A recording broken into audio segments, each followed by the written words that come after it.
various symbolic instruments, ropes, handcuffs, and different weapons, the officiator gradually prepares the spirit for the moment of death.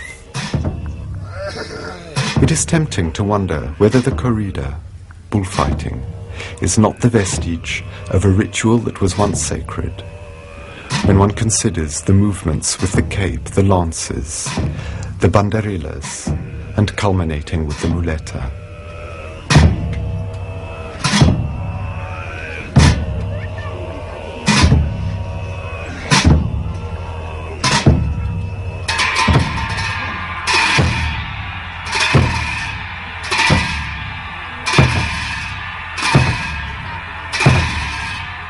The moment for the ritual murder has arrived. The celebrants' associates, in their ceremonial costumes, come into the arena for the death blow.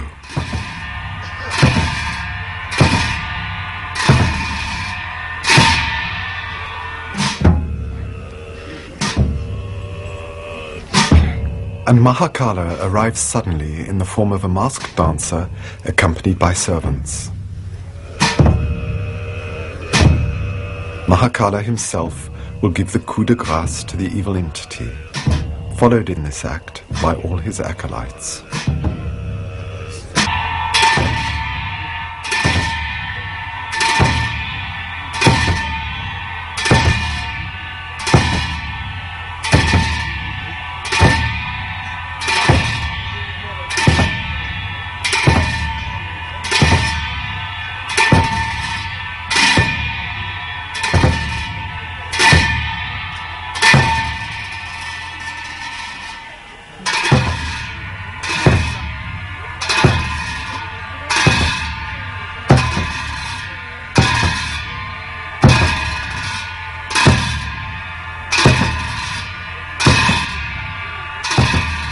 At the end of all these ritual dances, a deer always appears to cut up the corpse and distribute the remains.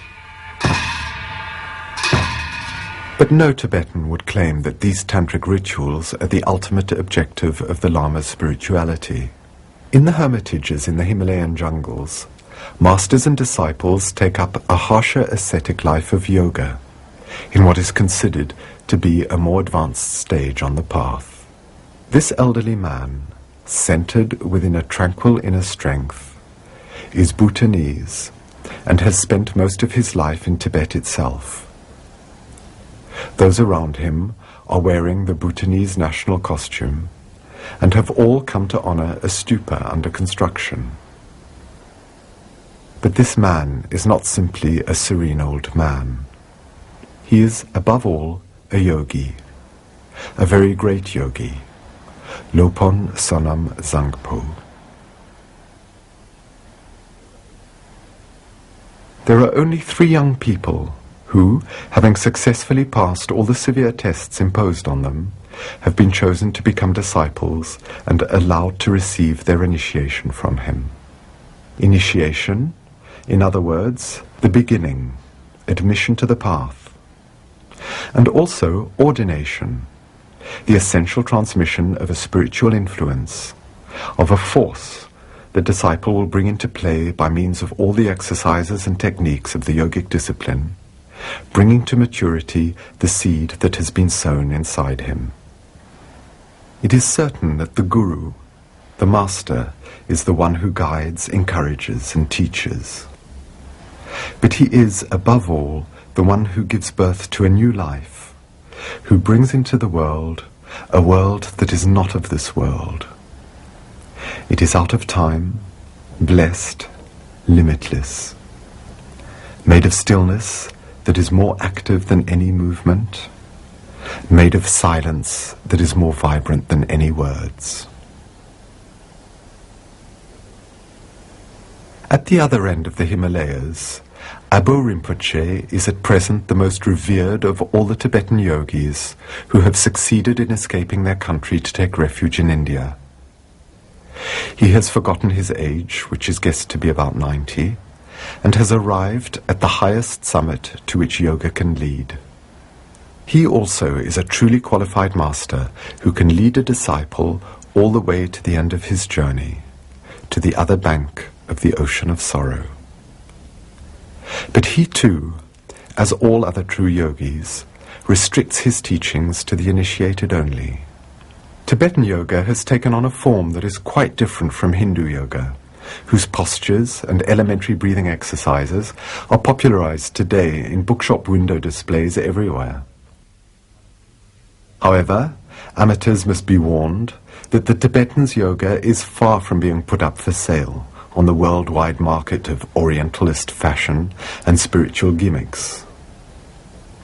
You may only see certain exercises that are amongst the most simple and the first to be taught.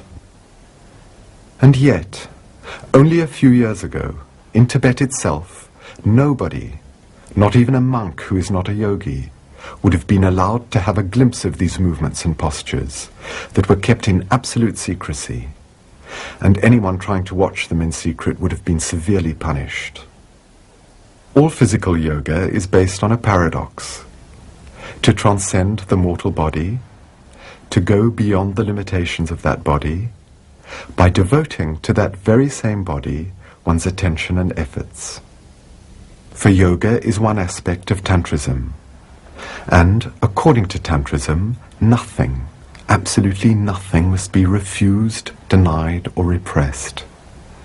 Everything must be accepted, integrated, and transformed, like nature changes coal into diamonds, like the alchemists speak of changing lead into gold. As great as he may be, Abu Rinpoche adopts the most humble of attitudes before the Tulku Lama, Kamtrul Rinpoche, who is recognized from childhood to be the incarnate Lama and presides over the destinies of his order.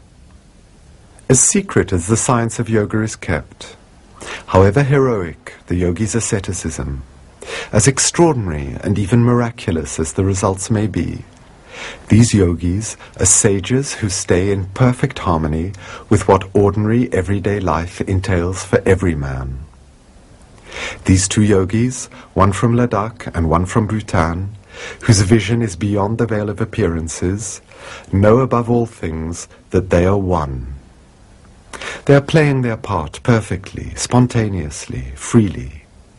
They are completely aware of the present moment and are overflowing with serenity, joy, kindness, and compassion. For they are free from any trace of the past, whether conscious or subconscious, and they are also free from the slightest preoccupation with the future. This magnificent dorje that is carefully protected in an antique silk drape has been held in Milarepa's own hands, the founder of the Order of Yogis. This is why it is handled with such respect and brought up to the forehead as a sign of veneration. This dorje is the emblem of supreme power, power which, for Tibetan sages, is always related to compassion. Not love that is founded on emotional impulse, capable of becoming its opposite and giving birth to selfishness, jealousy, hatred and despair. No, love that takes root in the realization of the unity of all beings. Having died completely the death of his own egoism, and of the belief in his individuality separate from others, the yogi can say, "Because I no longer am, I am everybody, I am everything."